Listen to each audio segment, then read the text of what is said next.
I think about idealism. I think that idealism is really counterintuitive and very hard to defend, and I'm not entirely clear that it isn't self-defeating. A miracle that would be convincing, it said, would be God healing amputees, something that occurs regularly and we don't have a natural explanation for it, and it occurs in correlation with, say, prayer. But when it comes to miracle arguments that are nested in, as you said, prior beliefs, and also like a very long time ago, based on reports that happened lifetimes afterwards, one of the things that strikes me as unlikely is that a God would dangle salvation based on whether or not we accept that proposition under those circumstances.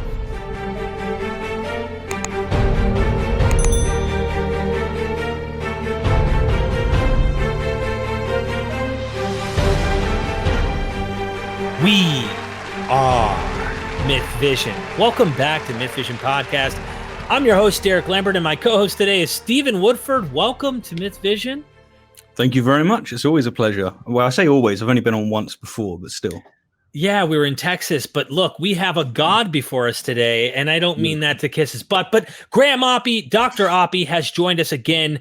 And Dr. Oppy, if you can, for our audience, you have been on Myth Vision before. However, there are some people who go, who is this gentleman? What is your background? What makes you an expert in philosophy? Because we're going to go deep, seriously deep, into some philosophical concepts today. Can you tell us a little bit about yourself? Okay, so I'm a philosopher at Monash University in Melbourne, Australia, where I've been based for the last 25 years. Mostly I teach philosophy of religion. Most of my research is in philosophy of religion as well, though I kind of dabble in metaphysics, epistemology, philosophy of science, and a few other things as well. I've written a bunch of books in philosophy of religion. Some of them I'll just mention quickly. So I wrote a book called Ontological Arguments and Belief in God back in the mid-90s about ontological arguments.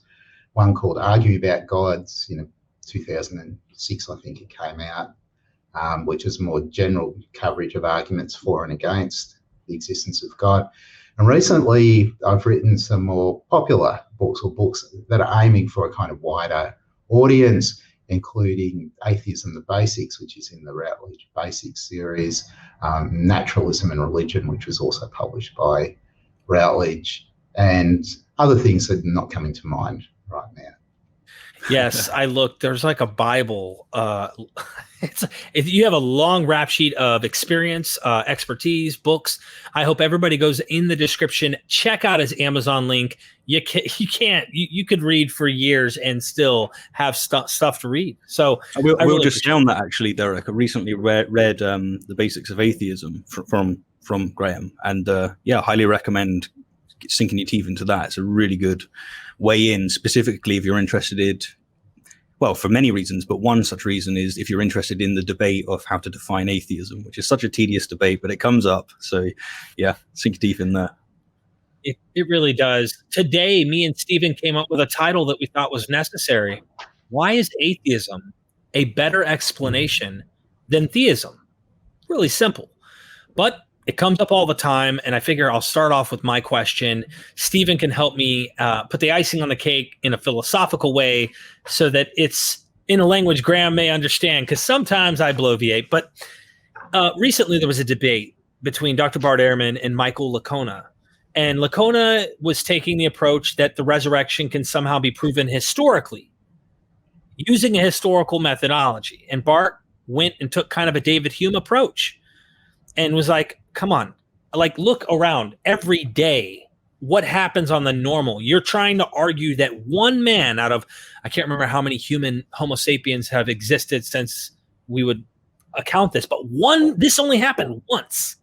And you're acting like this is somehow actually historically reliably true. So he took this philosophical approach, kind of a David Hume approach. And I had Christians actually tell me, no. You know what's wrong? Bart's philosophy is all wrong. And like, he just doesn't have proper philosophy and epistemology. If he only knew proper philosophy and epistemology, he wouldn't be making these arguments against miracles. And as just a normal human who once used to buy miracles but never took a critical approach, I'm thinking to myself, I don't see the things that you're seeing in these texts happening on a daily basis. Is it really absurd to take the approach Bart Ehrman's taken? So, Stephen, package that in a way that's more to the point I'm trying to get across. I think you did a fairly good job, but I guess we could just say that you were talking about miracles and like maybe their ontological price tags and like their verifiability and the rest. So, Dr. Oppy, I don't know if that was something you could respond to. So I really like what Hume says about miracles in the inquiries. Not so much the a priori argument, but the kind of a posteriori arguments that he gives, the points that he makes, which are related to the point that you're making about the fact that there's an enormous amount of testimony to miracles historically and in the present. And everybody agrees that almost none of it stands up to critical scrutiny. Miracle claims, whatever they are. So, there are many that have emerged in the last 20 or 30 years, claims about statues of elephants in India having tears of milk, for example, milk coming out of their eyes and things, right? Very few people in the circles that we're moving in take those claims seriously. Well, why not? Part of the reason that you were gesturing at is because our experience just tells us that those things don't happen. And second, we can see that the people making the claims are motivated to make those claims. They have reasons in their prior beliefs that predispose them to taking whatever the particular claims are that are being pushed seriously.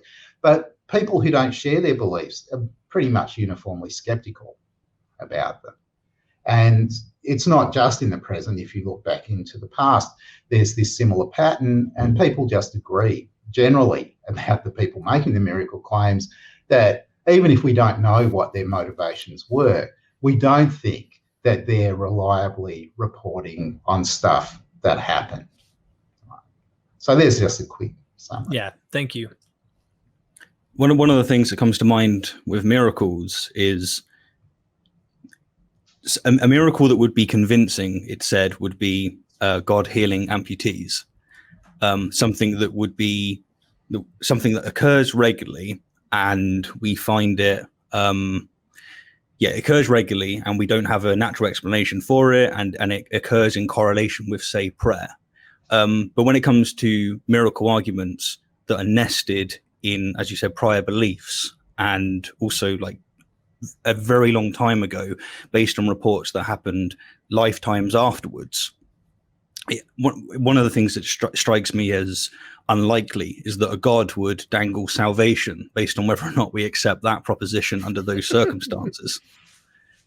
Especially an intelligent one, right? So I think it's quite important. So this came up in the chat beforehand. One of the important things is to remember that the first question, the primary question, is to look at the reports of the miracles. We've got to make some assessment about whether we think they're reliable or not. And we don't go on to start speculating about how these things could have happened, or, when there are real people involved in the descriptions, how the real people responded to the events that are alleged to have happened and so on. The first question is going to be about the reliability of the reports.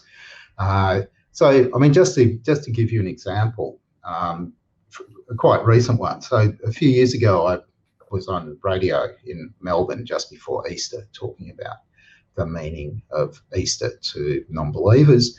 And on the day after, a guy rang me up. So this just a guy who didn't sound crazy, but he proceeded to tell me, so spoke for about half an hour, about how he could heal people by touch and how lots of people had witnessed him doing it. And so he could heal all kinds of things. And so I just let him talk, and eventually I had to go to a meeting. And so I just sort of at the end we cut it off. It was obvious, right, as I'm sure it is to you, that whatever was going on with him, he didn't have the ability to heal people by touch. I mean, just think about the sensation that this would cause, right? If you could just sort of stand at the entrance to the hospital and go bing, bing, bing, bing, bing, bing, and just heal people, right? Medicine would be completely transformed. It was obvious that even though superficially he was quite rational, there was something deeply, I think, wrong with him at the time. And that's not uncommon.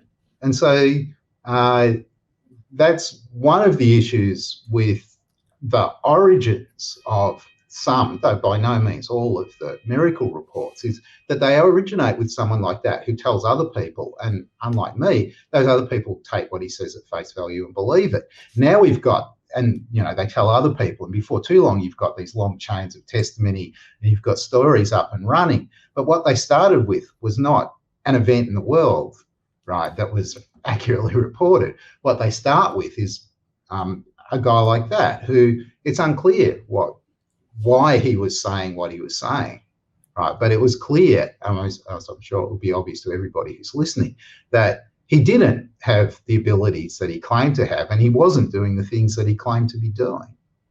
Yeah, no, that's good.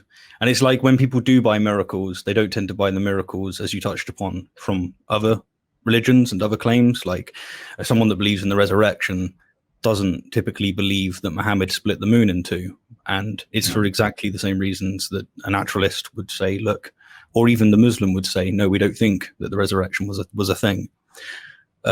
Yeah. Is there anything else you wanted to add there, Derek, on miracles? Or? Did Dr. Oppy want to add something? So we could talk a little bit more about about the resurrection maybe and the claims there. So we've got a bunch of documents written. And there's controversy about how they were written, how long after the events they were written, and so on. But on the weight of scholarship, including not just the kind of evangelical scholarship, but the kind of liberal scholarship as well, probably the earliest ones are about 70, the latest, John could be as late as 115. On their own reckoning, at least a couple of the synoptics are reports of what people at the time that they were written believed.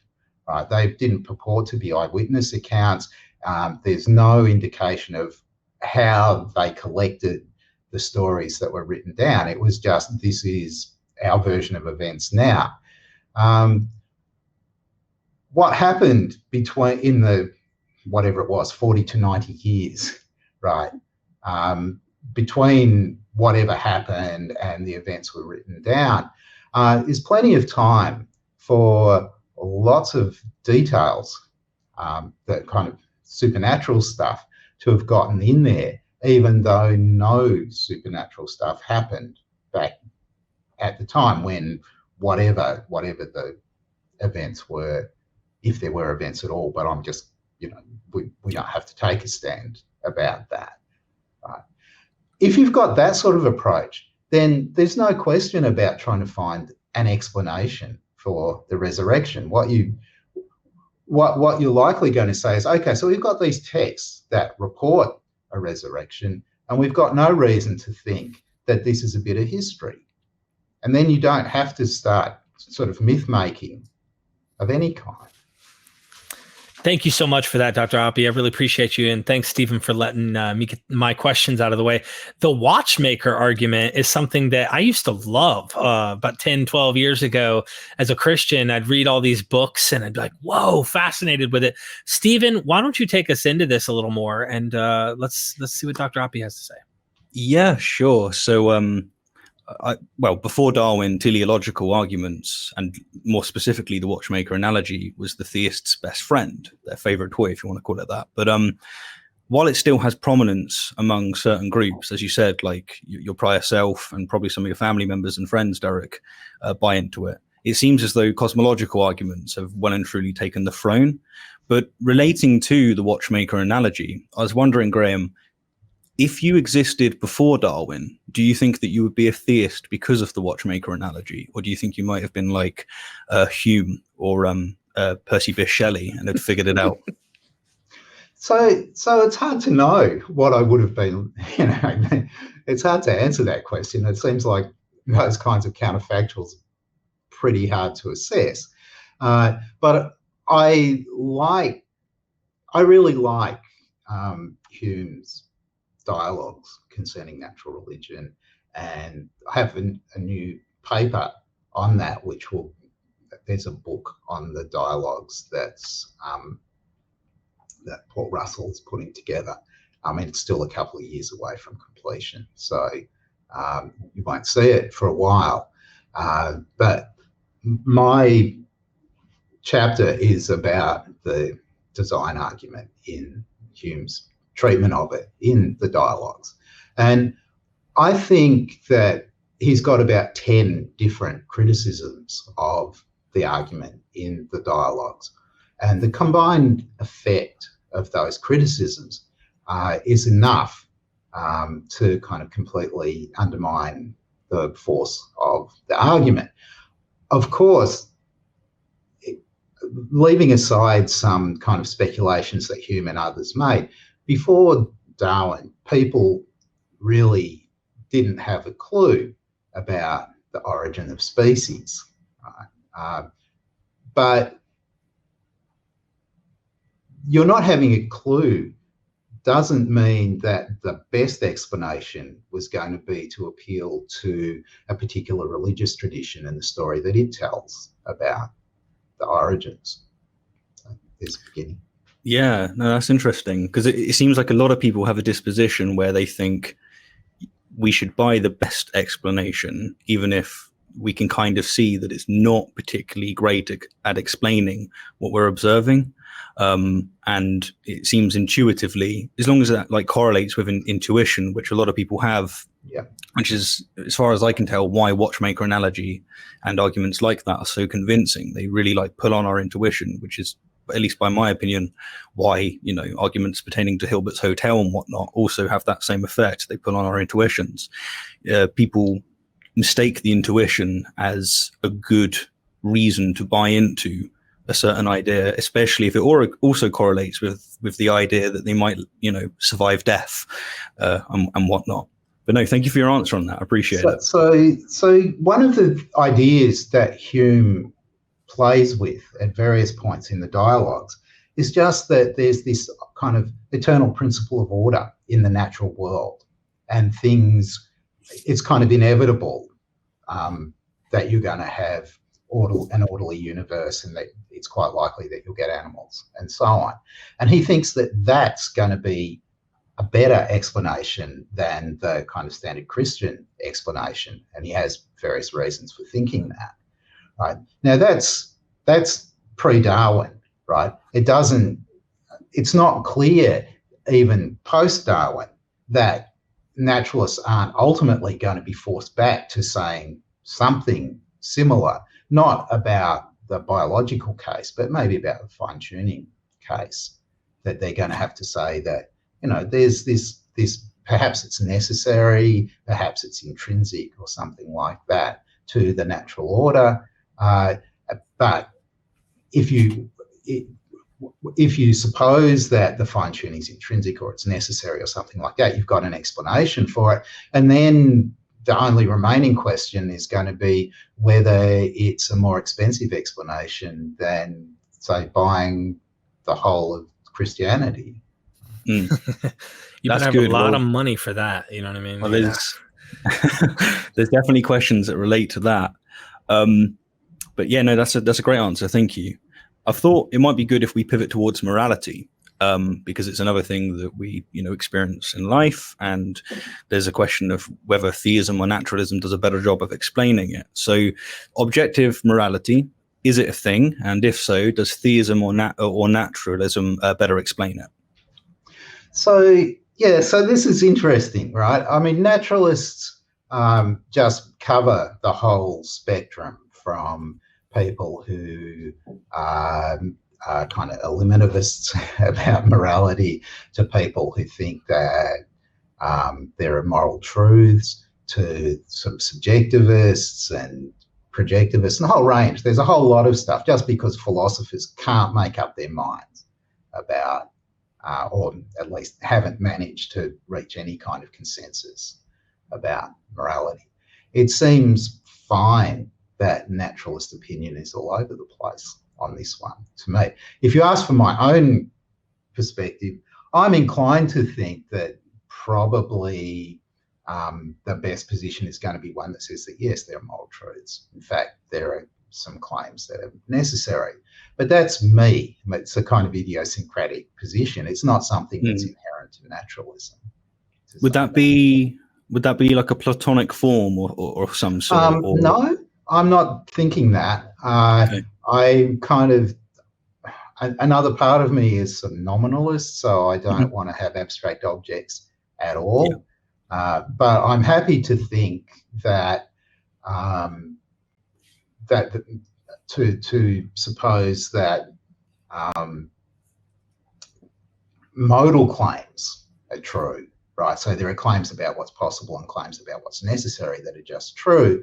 And one of my speculative claims, though I quite like this one, is that philosophers talk about possible worlds, so I'm just going to do that for a sec, that all the possible worlds share some history with the actual world and diverge from it only because indeterministic causation plays out differently. So I have a view that's quite narrow about what the possibilities are, but it follows from that if there's a kind of initial state to the world, it's necessary. So you get the necessity of the values of the constants in the fine tuning, and you get a whole lot of stuff about what's necessary.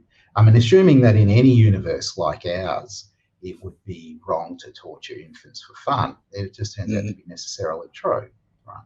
Because there are no other kinds of universes other than ones that are like ours, because they all share our history, our laws, and so on. Yeah. I've always found so that's. Sorry, Kalam. Yeah, sorry. So, I mean, again, that's all kind of idiosyncratic. That's all my views. It's not stuff that naturalists generally are wedded to, but that's what I'm going to say. Yeah, sweet. Do you want me to take another question there, Derek? I don't want to hog it all. I'm just too excited. No. Hey, listen, this is definitely what I have you here for. In fact, I knew when we talked in Texas, I was like, okay, you need to tell me more about philosophy. But I'll be honest, I've just to butt in my little 2 cents here is that I was turned off by philosophy because every time I ran into someone, everyone has a different, it's like a denomination or a different theological position. Like I'll talk to people. One guy said he was an atheist, a hard atheist. I don't know, pretty much saying he had like a Gnostic understanding that there was no God, full on, like not even if you put percentages on it, he was 100, right? He was so dogmatic. I don't know why, but huge red flags raised up, especially now that he converted to Islam. And he said, I'm not making this up. So I guess if I were to ask Graham without even like giving him any background knowledge and like giving him any more than this, the guy said that he was big into philosophy. He bumped into a bunch of other Muslims on YouTube who are philosophy kind of thinkers. They convinced him that their philosophical position was true, and he realized that atheism was wrong. All right. With just this amount of information, if you were to try and give a speculation, would you say there was more of a psychological need to be an in-group than actually having a philosophical position to say, you know what, actually this philosophically makes far greater sense than naturalism? I don't know. It's very hard without knowing the people involved, I think, to make judgments about that. And one of the things that seems to be true about philosophers, as it's true about everybody else, is that you're greatly influenced by your teachers and your peers, the things that you believe, even the things that you sort of figured that you worked out for yourself. It often turns out that there are kind of patterns in your in-group and so on. So it's difficult to criticize people for doing that when it seems like it's a kind of universal human trait. Right. I just figured maybe it was something psychological and not just the philosophy that convinced him. But I don't know. He went from atheist to I'm a Muslim, so it just kind of shocked me too. And he Well, he went, yeah, yeah. but people go all over the place. There are lots of people converting in one direction and converting in the other direction. In your country and in mine and in Stephen's, the direction of the trend since 1900 has been heavily in favour of people losing their religious beliefs. So in 1900, the first census in Australia was 1901. The country was 97% Christian. We are due for another census fairly soon, and people are tipping that for the first time that percentage will dip under 50 in Australia. That's a big change over the course of a century. Yeah, and I know that you've got a chapter on that in the Basics of Atheism. So another reason to get Graham's work. Earlier, you were speaking about a necessary being when you were talking about possible worlds, and you have this general critique of cosmological arguments, which establishes an explanatory parity between naturalism and theism, and then establishes simplicity superiority for naturalism over theism. And I was wondering, would you mind expanding upon that?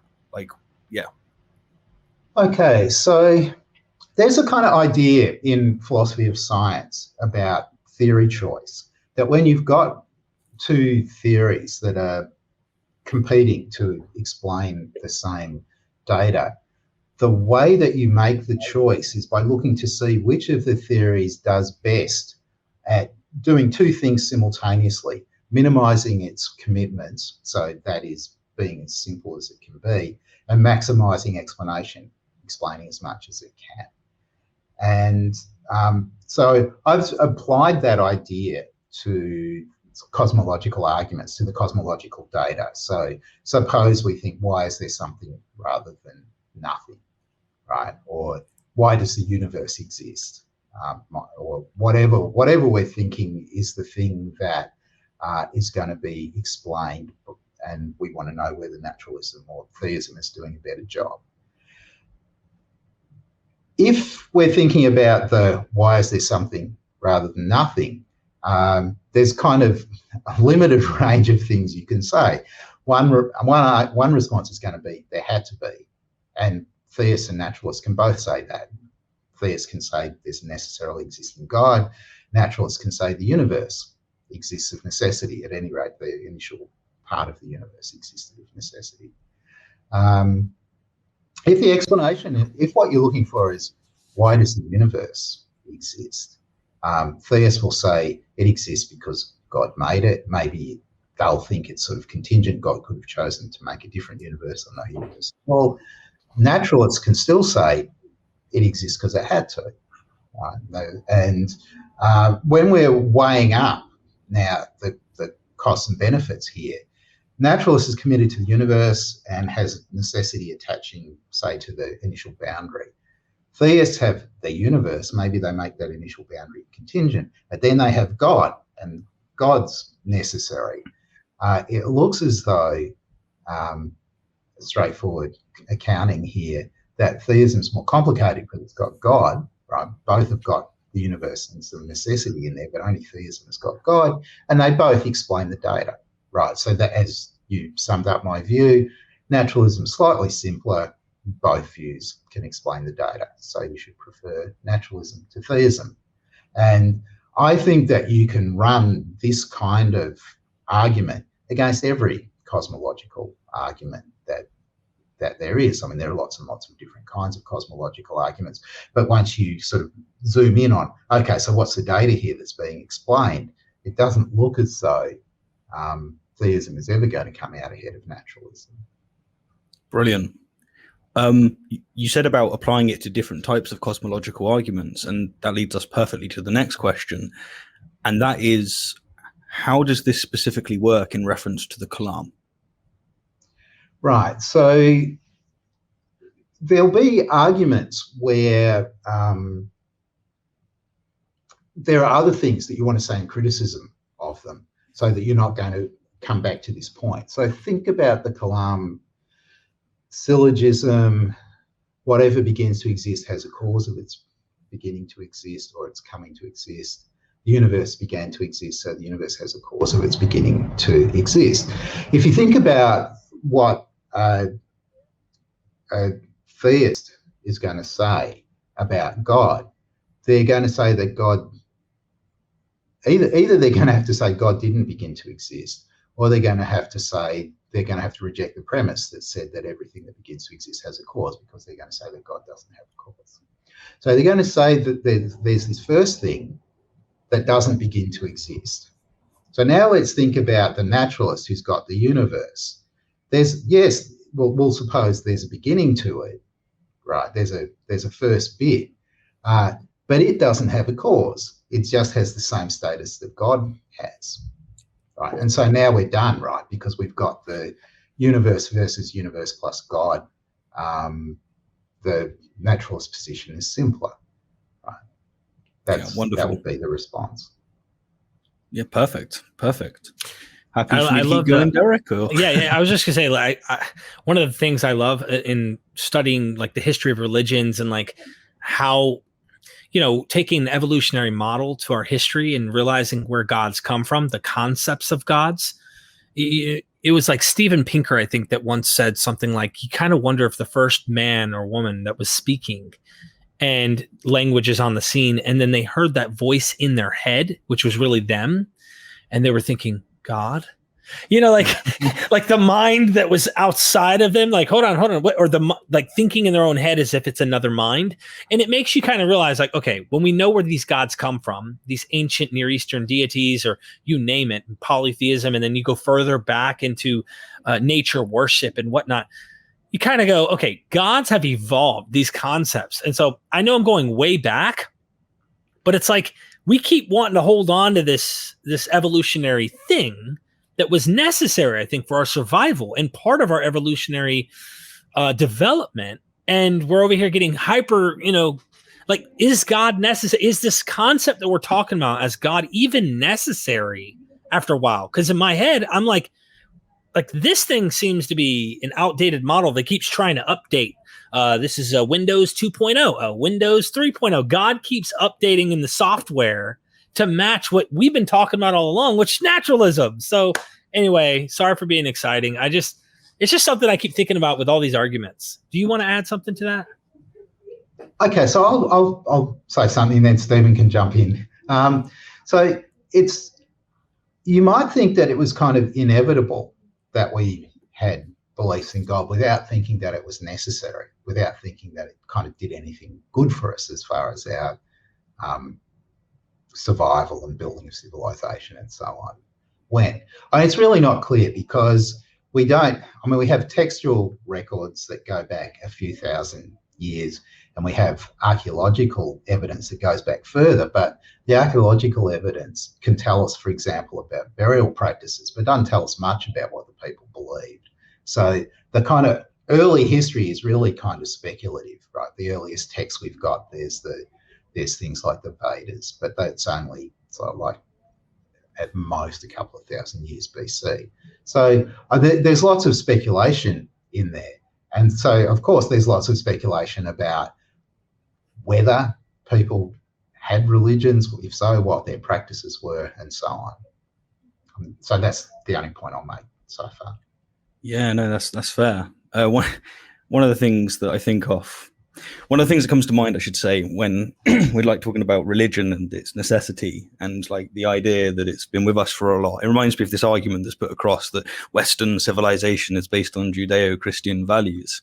And I think like one of the biggest signs that God is created in man's image is that you take Christians, you take the Christian of today, they might be accepting of homosexuals and totally against slavery. And it just so happens that that's exactly the reading that they get out of their Bible, and they're certain that they're correct and other people have got it wrong. You go back 100 years, you're going to get like very different views. For example, you'll get a lot more misogynistic views from the same text being read in a slightly different way. And the fact that you can just trace this back, and but basically what I'm saying is that I think that religion is just as malleable and relative as so many other parts of the weave that makes up the sociology of humans. Wasn't it Xenophanes that made the quote about, I think I'm saying his name correctly, where he says, like, if horses could draw images of their gods, they would look like horses. If it was dogs, it would be dog. Like, it.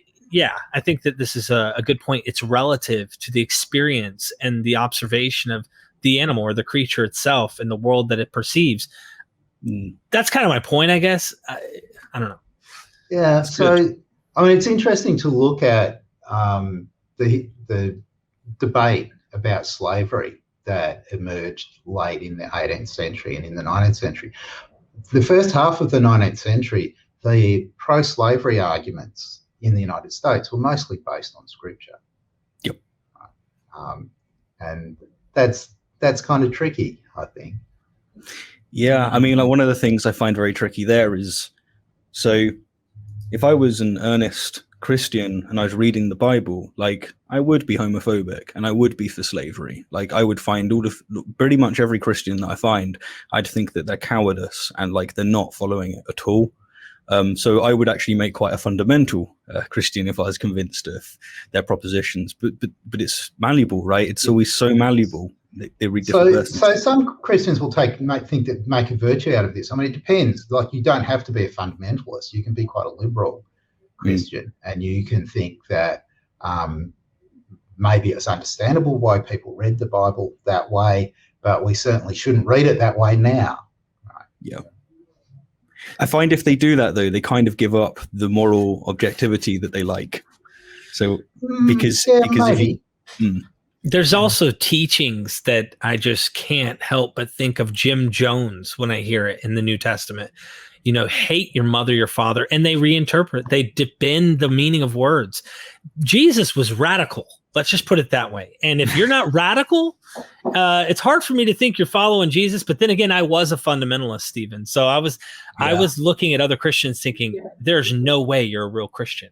But even I wasn't following all the teachings of Jesus. Yeah. So, and to be fair, some of the teachings are radical. Not all of them are. Not all. But then again, some of them actually we would think come from probably Greek philosophy. Hard to say that some of these things even came from the mouth of Jesus, you know? And you know, we were saying earlier about a movement towards, like, religion kind of adapts with society. One of the, at least from what I can understand from looking at, like, Roman history, one of the reasons that Christianity got a hold is that the Roman religion was very war-based and quite aggressive, and what they needed after they had got this empire together is a different mode, like something where you can actually love and look after your members. And, like, Christianity was a bit more compatible with that, with some of the texts and whatnot. So there was an argument of why it became a favored religion during that time. Yeah, so that's interesting. I mean, I'm sure there are other explanations that you could give. You could say, well, look, it was quite a minor sect until it happened that Constantine got the bug, right? And then, I mean, yes, there was a reversal briefly, but basically once it was the religion of empire, that's when it spread. That's when it became deeply entrenched. And it wasn't really any intrinsic features of the religion, right? I mean, you could argue it that way. Yeah, that's very true. Very true. Constantine got the bug. Stephen, sorry, what are we doing next? Hey, I'm bringing us back to the Kalam, my dudes. That's what I'm doing. Okay, I'm following you. Yeah, so so the Kalam tends to get broken into stages, with stage 1 establishing a first cause, and stage 2 normally drawing from whatever arguments have been put forward for stage 1 to say, you know, it connects it to God. And I was wondering, Graham, what do you think about the various arguments for stage 2 of the Kalam? I'll keep it open like that. Yeah. So it seems to me that it's not just the Kalam, right? Cosmological arguments in general have this feature that you argue, first of all, for something, like a first cause, an unmoved mover, whatever. You know, a cause of a necessary being, or whatever. And then you argue in the second part, somehow we're going to identify that with the Christian God or the Muslim God or the Jewish God or maybe some other God, right? But you've got to, there's a second stage, and you want to argue that there are various attributes that this thing has. Those arguments always look to me much more wobbly than the cosmological argument. First stage, which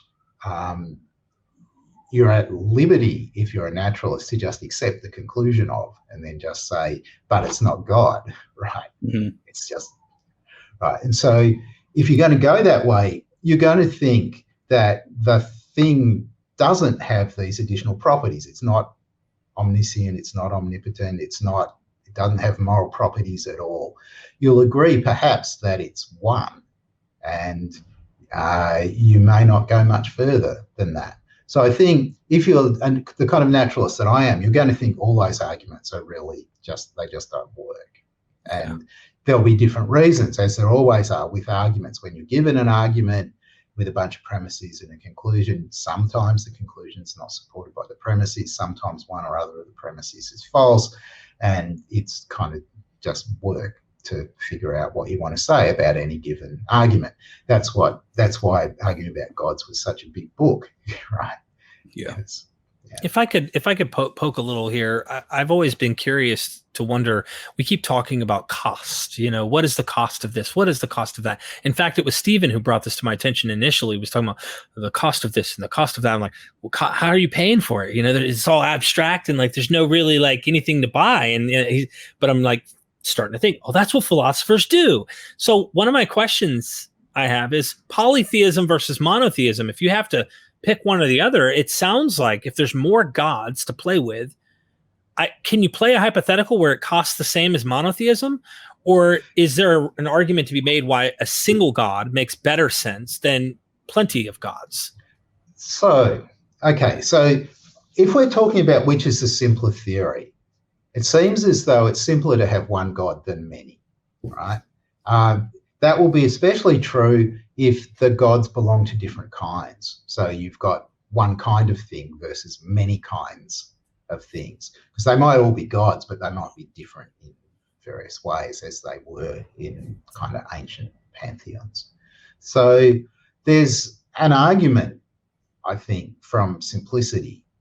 There's some argument from simplicity, some considerations about simplicity that are going to favour monotheism over polytheism. But then the question will be, so what benefits would you have if you're a polytheist? What things could you explain that are harder to explain on monotheism?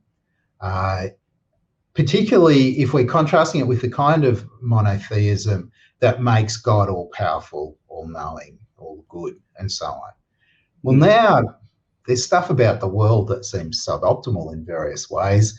Maybe having many gods is going to help you, as versus the kind of standard omni-god anyway, right? In explaining those features of the world, maybe when things are designed by committees, they don't always turn out to be optimal. So maybe the gods just couldn't agree, and that's why we got the blind spot in the human eye is a kind of engineering flaw that I do find it interesting how monotheism, or what we call monotheism, gets clothed with different hierarchies of beings that are spiritual powers. But really, if you go back far enough, these Elohim, what we call angels in the Greek, were gods. They were divine ones. And so it goes, you can see the system become monotheism over time. So this is an interesting point, because even then the God was not all powerful. You can see the God of the Bible, to use an example, to specifically point out, he doesn't know where Adam is. He regrets making man. Like there's all sorts of why did I, dang it. Like a dad angry at his kids. So I think that's right about the history of Judaism. And this goes back to the point that you made about the kind of evolution in the way that people thought about God. It's not that from the beginning after all, if you go back far enough, it looks as though the Jews were polytheists. It's really not until maybe it's after the Babylonian exile that they really get kind of confirmed in their monotheism. They also, if you go back a couple of hundred years before that, practiced child sacrifice as well. Right? I mean, it's not like there's this monolithic thing with a set of monolithic teachings. There's clearly this historical evolution, and the the idea of God as a kind of omnipotent, omniscient, perfectly good, and so on, is a much more recent achievement than even, I think, than the Gospels. Right? It comes later. It starts to come with the councils. One more, Stephen, if you don't mind me jabbing, just to get his thoughts on this. I was just going to say that on that front, there's a book by I always get her name wrong, Francesca Stavrakopoulou, and like this book relates to, we've got it, snap. Whereas Graham has no books on his shelf, doesn't have any names. Let's come back to that in a minute, and I'll explain. All right. So next question, Derek. Just so I don't lose track, because I think I threw us off the Kalam here, but I know we're coming back to it. It's okay. Forgive me in advance. It was necessary. It was necessary. I feel like the only way that monotheism really worked, being that if we're looking at the model I was describing, polytheism gets morphed into hierarchies where there's really one God, but there's other powers beneath him and subordinate. You're kind of forced towards determinism. It seems like it forces this philosophical determinism to take place, which would make sense if you want to make God the author of all things evil and good, and just everything happens. But really, it's kind of like Apostle Paul in Romans 9 was like, who do you think you are, oh man, to answer to God? God does what he wants with the clay. Shut your mouth and just keep doing what you're supposed to and obey. That's what made me a Calvinist, actually. When I was a fundamentalist, I started studying the Bible. It was like, whoa. God does good, evil. He chooses who he wants before and after. It feels like monotheism, if you're going to have an omni-God, omni this, omni that, other than maybe omnibenevolence, you're forced into a determinism. Am I wrong? So it depends, right? I mean, after all, there are some people who do go for theological determinism. I guess that's what we'll call it. But lots of people don't. So you might think that the omni-God thought the best thing to do, in fact, perhaps the only thing to do that would kind of make sense from God's perspective, was to roll the dice a bit so that God didn't know what was going to happen. That's good. I think Peter Van Inwagen has an argument along the lines of saying that if there's a necessary being, everything that comes from it's necessary. I might be wrong, but I think he has an argument like that. And no, indeed, I think so. Everything turns out to be necessary. You end up with kind of Leibniz and the best and worst of all possible worlds. But that's right. It's hard to see how the contingency comes in unless you think that sort of the first thing that God does is just this indeterministic thing. So we got our world, but it could have been something very different. God just rolled the dice and this is what popped out. But now what you kind of lose is the ability to ultimately explain lots of features of the world. It turns out that they're all just kind of brutally contingent, right? Even though there's this necessary being. Is that basically modal collapse you're looking at, like a Spinoza? Yeah, so that's what you're talking about. And so this is how to avoid it, right? Got you. Yeah, because I often hear philosophers saying like we want to avoid it, and there is a part of me that just goes, just bite that big bullet. Like it solves a lot, but I know it has its costs as well. Right. So I mean, the kind of obvious costs that we make use of sort of counterfactual reasoning all the time, but you can't interpret that in a realistic way if you think that there's only one possible world. True. David Lewis would be sacked, completely gone. Well, it's not just him. I mean, most philosophers, and not just the ones influenced by the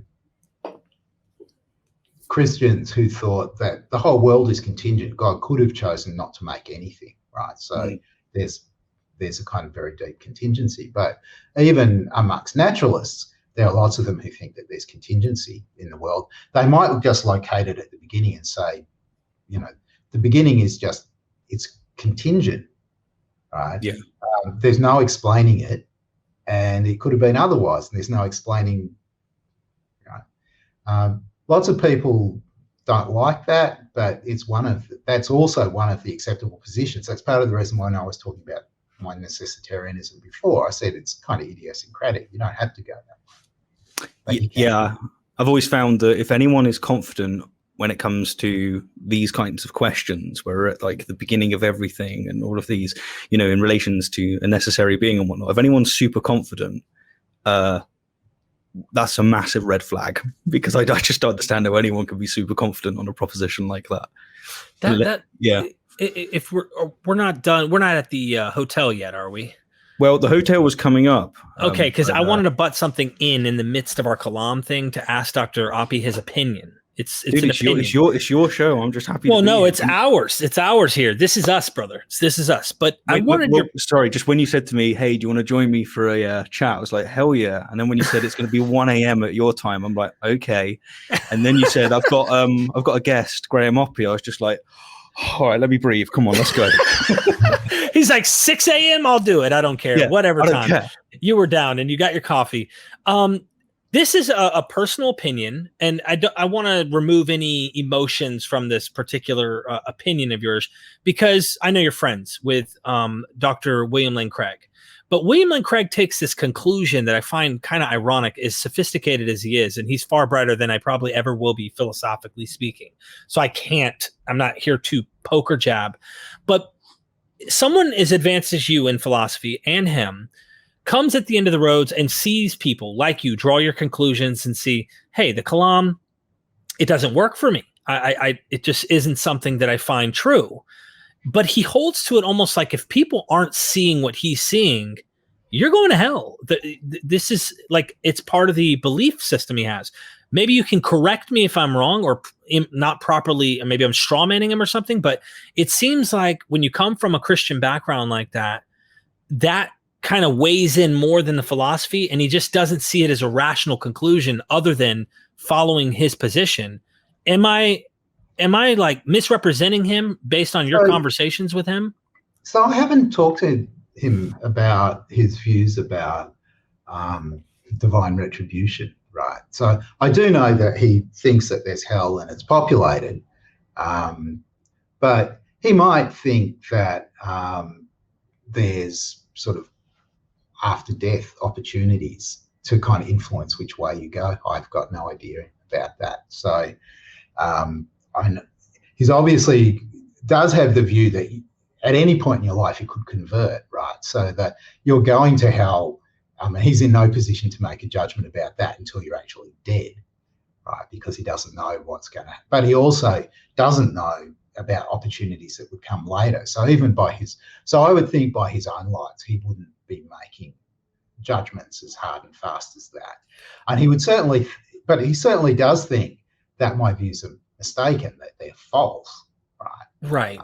And that in the end, that's really where the kind of philosophical action is. We argue with each other about the truth and falsity of views, or about the reasonableness of believing this or that. Stephen, were you wanting like urgent to say something? Go for it. No, I'm just okay. I'm smiling. It's not because I've got something to say. It's just I'm happy. But okay, if I may, just a little more on that, just to point out, like, do you think he thinks that your conclusions are irrational and that don't make sense? Or does he think, okay, you know what? You've drawn a world that makes sense. It really does, but you're wrong. And Jesus is the Lord, and you're going to go to hell if you don't come to him. That's all it is. But he does think that other views make sense. So he thinks that he's got, from his religious experience, he's got direct evidence of the truth of his views. Right. Now, obviously, I claim I don't have that evidence. Right. And it's kind of hard to contradict me on that. Right. For whatever reason. I don't have any of that sort of evidence. And so when my believing proceeds according to the evidence that I do have, more or less, to the extent that that is true of any of us, right? And so he's not really in a position to say that sort of by my own lights, I'm just kind of crazy and going wrong. I don't think. I guess a response could be, but Graham, it's written on your heart. How can you deny this? Right. But to the extent that I can inspect my heart when I look there, there's no writing, right? No writing like that. So. Yeah, that would be a miracle that would be hard to explain, I'll admit. So we're going to go to the Infinite Hotel, but did you want to explain why you don't have an infinite number of books behind you first? So I do think that there's a question about whether really natural reality has an infinite regress or not. I mean, I think that there's pretty good evidence that the early history of our universe is very small and dense and hot and could be just the origin of everything. But it might be that there's a multiverse and that regresses infinitely. And there are lots and lots of universes like ours that come into existence in the multiverse. I don't see that as being ruled out. So I don't see infinite regress as being ruled out. Obviously, in some sense, it would be simpler if it turned out that there's just our universe. So you would need good reason to postulate a multiverse. I've spoken to physicists who think that there may be good reason to suppose there is one, but I think that that's still super controversial. So my own view is undecided between the two. I kind of like the idea of a kind of necessary origin, single universe, but I'm not wedded to it. I could happily go with the kind of view that says there's a multiverse with an infinite past. Yeah, good. Sticking with the Hilbert's Hotel, defenders of the Kalam argue for its second premise that the universe began to exist with both a priori and a posteriori arguments. And one such a priori argument appeals to Hilbert's Hotel. It's Al-Ghazali's argument, of course, with infinite rotations of planets, but Craig has made it very popular using David Hilbert's work. And what it allegedly shows is that actual infinites cannot exist. And I was wondering if you could quickly take us through this argument and what your favorite response is to it. Okay, so could there be an infinite hotel that is a hotel with infinitely many rooms? So just imagine a kind of infinite plane with a hotel on it. I mean, a flat surface that just goes on forever with a hotel, and there's an entrance, and sort of that way it just goes on forever. Craig thinks that there's all kinds of absurdities that would be possible if it was possible for there to be an infinite hotel. So, for example, if the hotel was full and somebody turned up, you could just move the person in room 1 to room 2, the one in room 2 to room 3, and so on, and fit the new person in, even though the hotel was full. And he says that's just absurd, right? And then there are other things which he thinks look even more ludicrous than that, but that will do, right? Now, there's so many different things to say in response to this that it's hard to know where to start. What I'm inclined to say is that, go back to the view that I mentioned, where all the worlds, possible worlds, share some common history with our world and diverge only because indeterministic causation plays out differently.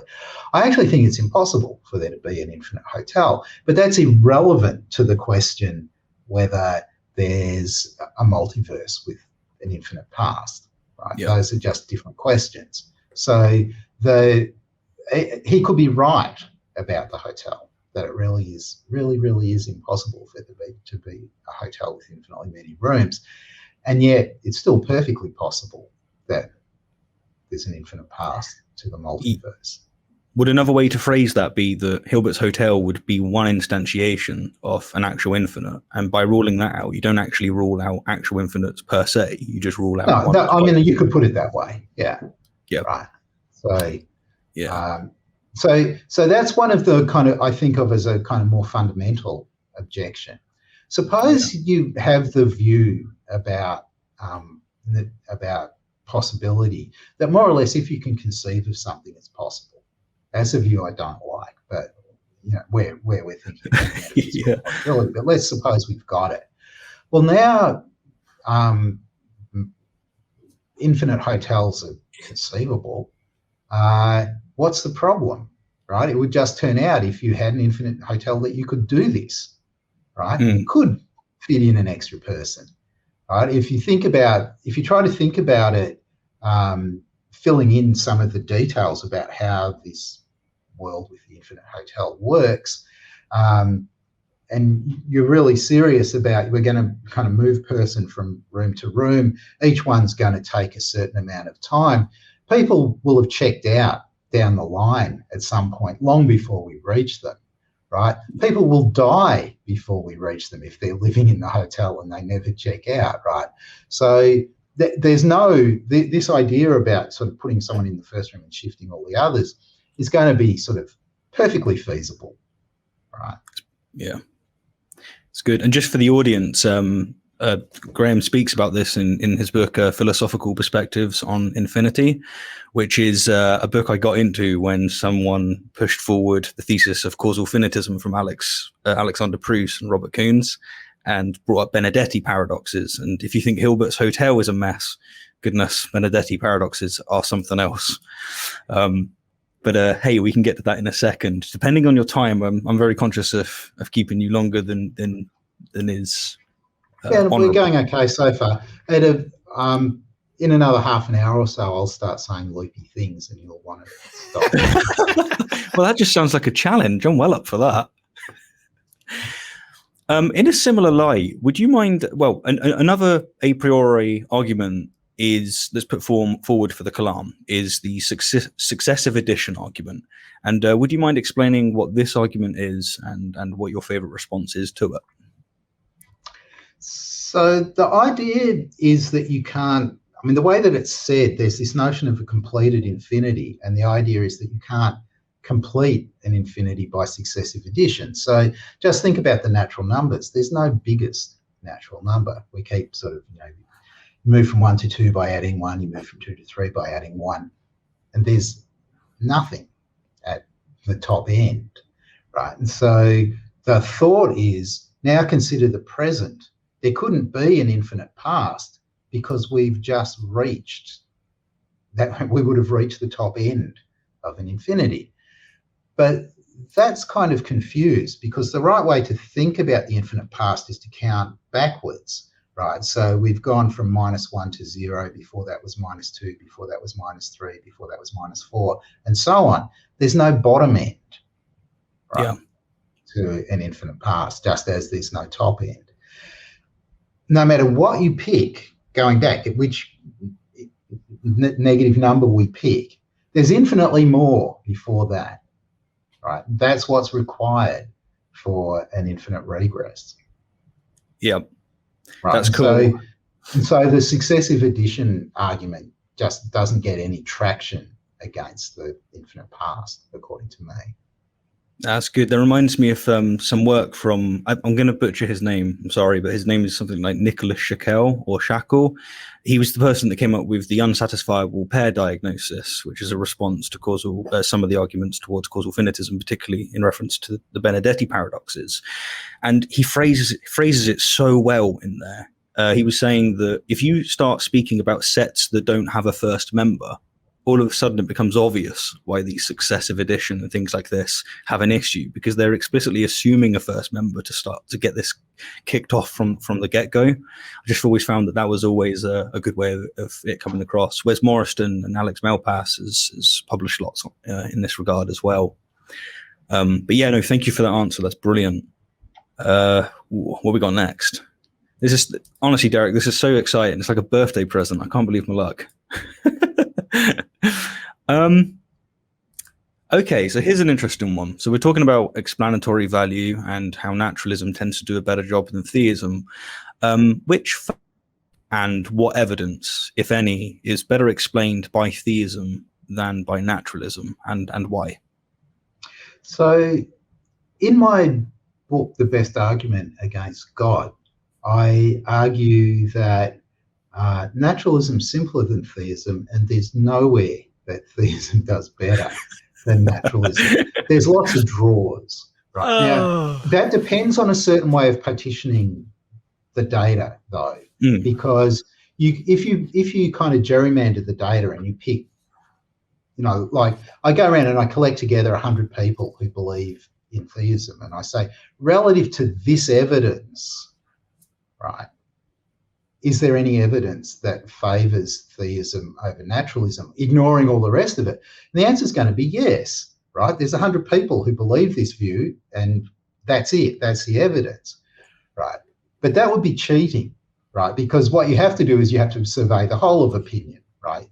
And then the data's just a mess. There are just as many people who are not theists as there are theists, and if we're allowed to project back over the, I don't know, 100 billion or whatever humans that there've been, very few of them will have been theists. That is, monotheists. Right? Very true.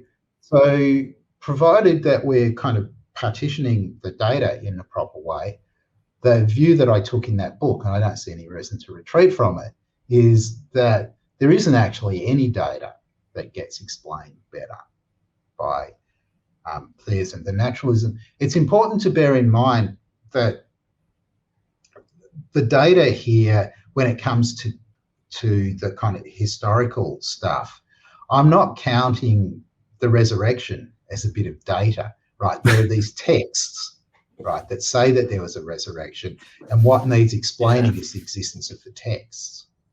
Right? Yeah, you brought that up earlier. So that's another thing that you have to bear in mind about the way that the data is being handled here. I'm assuming that the data is stuff that both sides agree on. And they don't agree that there was a resurrection, but they both agree that there are these texts that say that there was. Right. And so it's the texts that require the explanation. That's actually such a wonderful question that you just asked, Stephen. And just the way you put that, Graham, is like, all right, show's over. No, but seriously, this is just, I love it. I love it. Yeah. So I've got a couple of friends who think that moral realism would be more expected under theism. And I guess, like with the answer that you gave there, it comes down to the fact that they've bought into a set of other propositions that make it so that theism is something that they find a bit more palatable than naturalism. And it's like everything is just so sensitive to our web of beliefs. It's pretty amazing when you think about just how delicate it all is. Right. So that's right. As I said before, it seems to me that there's a very wide range of opinion that naturalists can take about morality and values and normative stuff. And perhaps there's quite a range that theists can take too, but there are certain kinds of theists who very strongly go for some kind of divine command theory or sort of intrinsic to God. The kind of ultimate source of values is somehow God views.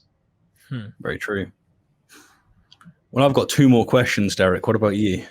Listen, I'm here for the ride. That's all I'm here for, brother. Man, it's a hell of a ride. It's good stuff. It really is. I'm learning a lot, though. There's a lot I'm learning. Some of it's like, all right, I really need to read on this because this is pretty intense. And I'm sure I'm going to come across it 100 more times with my channel because my channel is like a trigger for like so many people. Well, actually, on that note, I found that the more and more I'm reading the philosophical literature and trying to get my head around all of this stuff as an autodidact, is just someone coming at it from out of nowhere. Some words from Hitchens keep ringing in my head, and that is the more I learn, just basically the thicker I think I am. And I'm just wondering, like, does that stop at all, Graham, or does that just keep going is it just across the board? So it never stops, right? I mean, this is something that I've talked about in various places. One person knows next to nothing compared to what we know collectively. Go and stand in a library in the non-fiction section and look around the shelves. Right. I mean, I guess this would have worked better 20 years ago than it does now. But you can, well, sort of, go to Wikipedia, right? I mean, Wikipedia is pretty accurate, and think about all the stuff that's in there that you just don't know anything about that somebody knows about, right? So each of us knows next to nothing compared to what we know collectively, but also collectively, we don't know that much, right? I mean, it seems like a lot from, because I know so little compared to everybody. So relative to what I know, it seems like collectively we know a lot. But there's lots and lots of stuff that we just don't know. That really dwarfs what we do know. When I was a kid, Dr. Oppy, so you just come up against this, right? It's impossible. It's impossible to be well informed about very much at all. When I was a kid, I used to walk by ant farms, and like my friend would have the little, or not ant farms, but little ant hills. And then my friend had an ant farm. And I always put myself in that perspective to go like, are we just like ants kind of in a bigger sense in a whole different farm? And, I think, who was it? One of the well-known, like popular scientists, he made this point too, that humans are kind of like ants in an ant farm. Would you think that that's an analogy that might make sense to the universe around us? And we're over here trying to like debate each other and argue over what makes the most sense of all existence. Like, why are we here? What's the meaning? All these things, which may never have an answer, may not even have an answer, which is why we say it just is. So one of the big questions is whether we're special, right? And we don't know the answer to that. We don't know whether there's, the odds increasingly we've been finding Earth-like planets. So planets in the kind of habitable zone with oceans. But I don't think that we've yet found any real evidence of life elsewhere. So we just don't know at this stage. We also don't know even if life turns out to be common, whether creatures like us are common, and whether they do any better than we do, as in, we may well wipe ourselves out in the next few hundred years for various reasons. Whether that's kind of as good as it gets, in which case we're not quite like the ants because we're kind of close to the top of the tree, but maybe we're not. We just have no idea at this stage, I think. What if we went to one of these planets and we were literally able to speciation? We could actually cross species. Like the timing was just right. Holy crap, I can actually breed. So that seems unlikely. That's unlikely to me. Would you think there's a God then? Just because assuming that biological evolution takes a fairly similar track and it's kind of genetic, that would be miraculous. That's why I said that. Yeah. That would be crazy. We're having fun.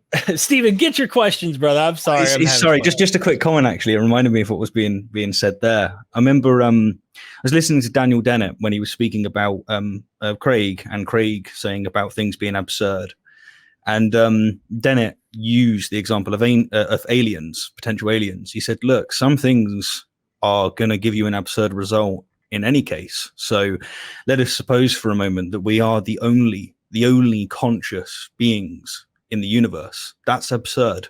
There's so many planets and there's just so many galaxies, potentially so many universes. That's absolutely absurd. But if you flip that on its head and you go, hey, it just turns out that it's everywhere, that's also absurd. So, it just reminded me of like, whatever the case is, it's going to be something that's hard to swallow. Yeah, and who knows if and when we'll find out. That's true. Hey, they're already here. They don't you know that they came down 2,000 years ago and resurrected a guy? I heard about that. Okay.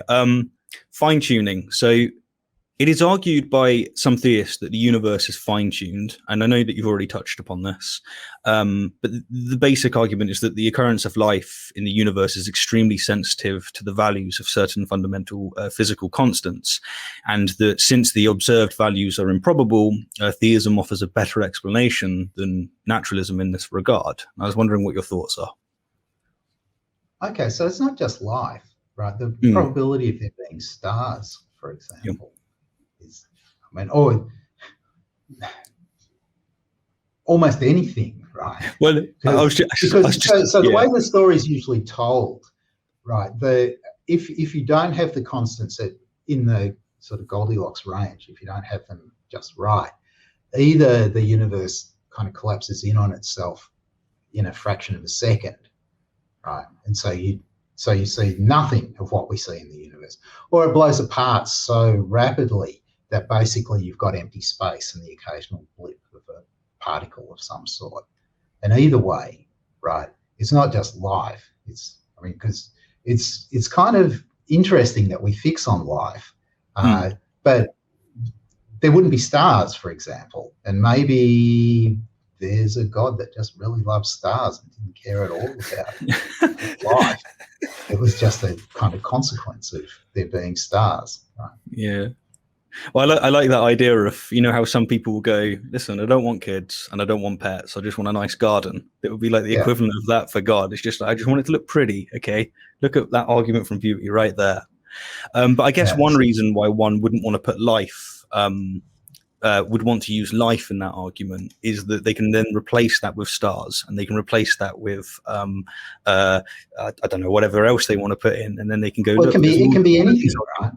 Yeah, and then they've got so many more arguments. So the one question is going to be whether the basic premise here is true. That is the universe fine-tuned for whatever? Do you only get a universe, do you only get a universe with stars if the constants are just right? That seems to be the case at the moment. There seems to be pretty broad agreement amongst physicists about that. It's not, I wouldn't say it was certain, but it seems kind of likely. One of the difficulties here is the way that physics can change quite dramatically. We don't yet have a way of putting together quantum mechanics and general relativity. When we get the physical theory of everything, some sort of quantum gravity, maybe all of the fine-tuning will disappear. Maybe all the constants will be somehow or other, their values will just be fixed by the theory instead of having to write them in by hand the way that we do at the moment. So that's one. So one possibility here is future physics will just remove this issue. Suppose that doesn't happen, then how can we explain this from a naturalistic point of view? Well, I like to argue it this way. Supposing that there is this fine-tuning, there are two possibilities here. Either it's the values of the constants have always been fixed, right? So there's an infinite regress and they've always been the way they are, or there was a first moment and in the first moment the values were already fixed. In that case, you've got kind of two options. You can either just say there's no explanation, or you can say it's necessary, that they take the values they do. And theists and naturalists can both take that position, because theists can still also ask, when were the values fixed?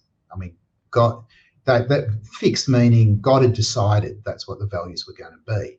Was there a prior state where God hadn't and then suddenly he swapped to having decided, or was it always the case that God was going to make a universe with his fine-tuned values? So that's one possibility, is that it's there at the beginning, right? And naturalism and theism would draw on that, right? We can either say that it's necessary or it's contingent, but we have an explanation. The alternative is that there was this transition that went from not fixed to fixed at some later point. How could that happen? How could there be a transition from not fixed to fixed? It looks as though that's just going to be chance, right? It doesn't matter what the numbers are. Unlikely stuff happens, right? And so there's your explanation. So it seems to me, and theists can say that too, God just made the world and said, well, let it happen. Maybe he made lots and lots of universes and said, let them all happen, right? And then something turned out, whatever. But if that's what happened, there was this kind of indeterministic transition, then again, we've got an explanation. So it seems to me that naturalism and theism have the same resources and can both explain it in the same kind of way. That's what I'm inclined to think. That's brilliant. My next question, I'm just going to warn you fairly, Graham, that this question is probably going to be the hardest question you've ever had to answer. I'm just warning you, okay? Here we go. Why are you not convinced of Andrew Locke's modus tollens argument for the Kalam? So I've had a discussion with Andrew about this. That was, in some ways, it was kind of difficult. And then I had a discussion, a kind of post-review with Alex Malpass, I think. Yeah. From memory. There's lots of things I could say, but I'll just say the kind of generic thing about arguments, right? And to be convincing an argument where you've got a set of premises and a conclusion, it's got to be that you accept all of the premises. And Andrew and I just don't see eye to eye on the premises. So at that point, if he wants to declare kind of victory, then I'll just revert to a much simpler argument like God doesn't exist, so God doesn't exist. I win and just go home, right? It's easy to make kind of valid arguments with premises that your opponents don't accept. Right? Yeah. The value of the argument, once it turns out that the people that you're arguing with don't accept your premises, the value of the argument to you is zero at that point, according to me. Yeah. So that's the kind of response that I'm going to make.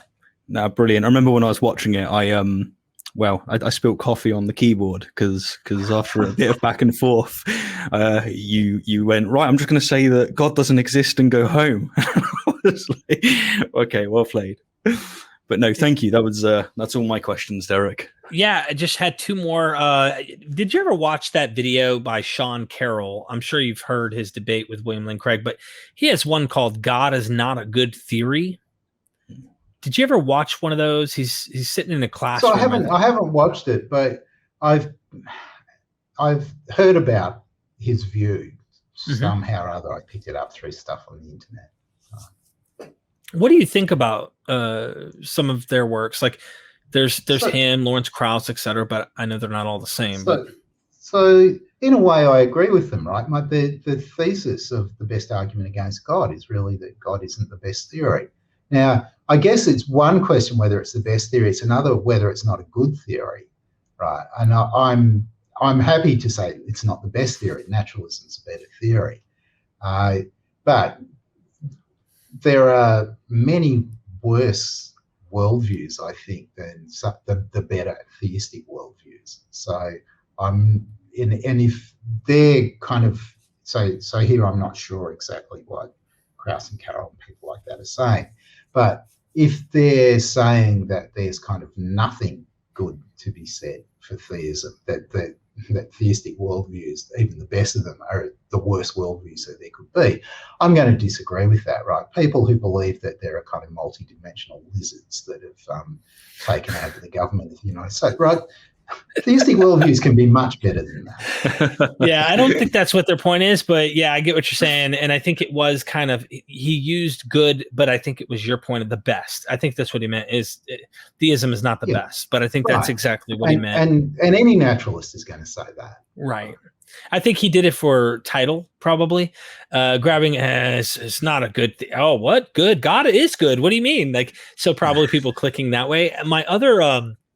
My other question, other than Sean Carroll, literally left my brain, and I swear I had it, and it disappeared.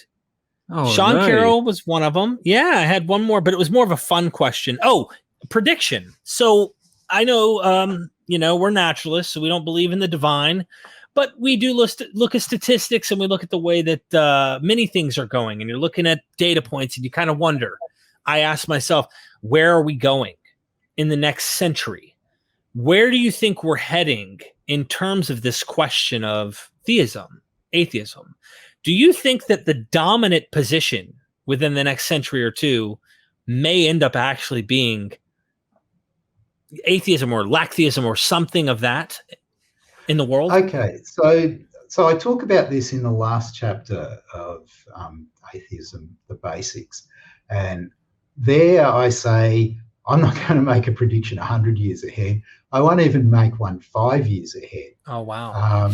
So can you make a guess? So the data about religion is a bit all over the place. So in the West, it's been declining pretty steadily for a century, even in the United States, which remains kind of proportionately more religious than countries like the UK and Australia, but it's still, there's a decline.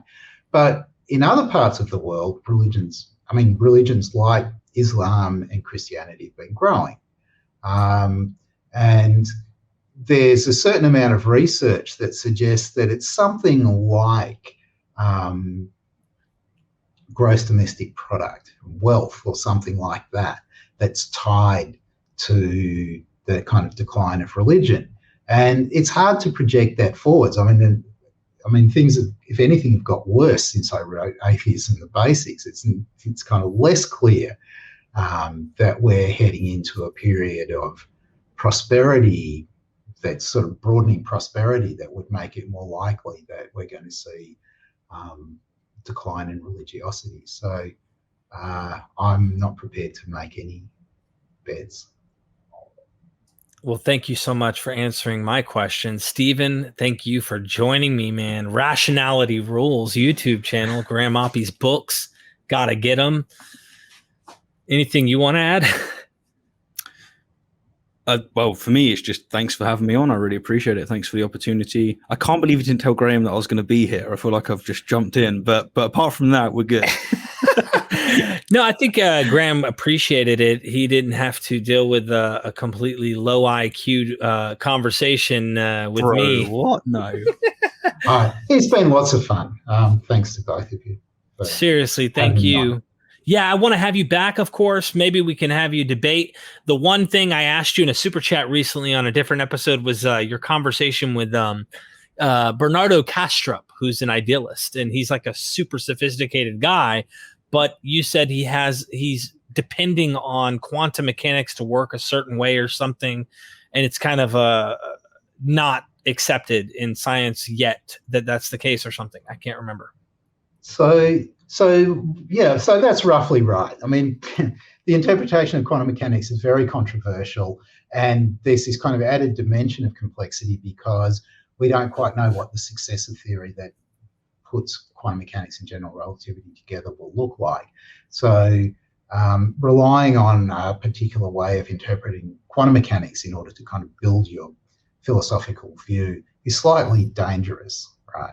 It might turn out to be well justified, but it's dangerous. And there's lots of other things to say, I think, about idealism. I think that idealism is really counterintuitive and very hard to defend, and I'm not entirely clear that it isn't self-defeating, right?